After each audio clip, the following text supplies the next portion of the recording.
அம்மா வீட்டிலேருந்து கிளம்பிட்டேன். கிளம்புறப்போ மட்டும் கொஞ்சம் கஷ்டமாக இருந்தது. அதுக்கப்புறமா நார்மல் ஆகிட்டேன். எனக்கு காரில் ட்ராவல் பண்ணும்போது இந்த ஏசினால் தலைவலிக்கிற மாதிரி இருக்கும், வாமிட் வர மாதிரி இருக்கும்.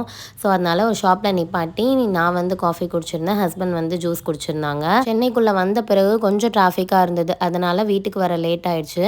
ஸோ டின்னர் வந்து வெளியே வாங்கி சாப்பிட்ருந்தோம். வீட்டுக்கு வந்தவொடனே எப்படிடா இருக்கும் வீடுன்னு நினச்சா, இந்த வாட்டி ரொம்ப நீட்டாக மெயின்டைன் பண்ணியிருந்தாங்க. கிச்சன்லாம் ரொம்ப நீட்டாக இருந்தது.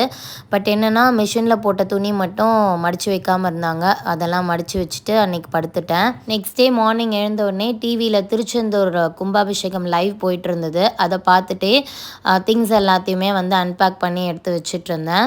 ட்ரெஸ்லாம் எடுத்து வைக்கிறப்போ பார்த்தா தான் ஷெல்ஃப்லாம் வந்து கொஞ்சம் கிளம்ஸியாக இருந்தது. ஸோ அதெல்லாம் வந்து அடுக்கி வைக்கணும். ட்ரெஸ்ஸெல்லாம் எடுத்து வச்சதுக்கப்புறமா ஃப்ரிட்ஜில் கொஞ்சம் தேவையில்லாததெல்லாம் இருந்துச்சு, அதெல்லாம் எடுத்து போட்டுட்டு லைட்டாக வந்து க்ளீன் பண்ணி விட்டுட்டேன். அப்புறம் ஹஸ்பண்ட் வெஜிடபிள் ஃப்ரூட்ஸ்லாம் வாங்கிட்டு வந்திருந்தாங்க, அதெல்லாம் க்ளீன் பண்ணி ஆர்கனைஸ் பண்ணி வச்சுட்டேன்.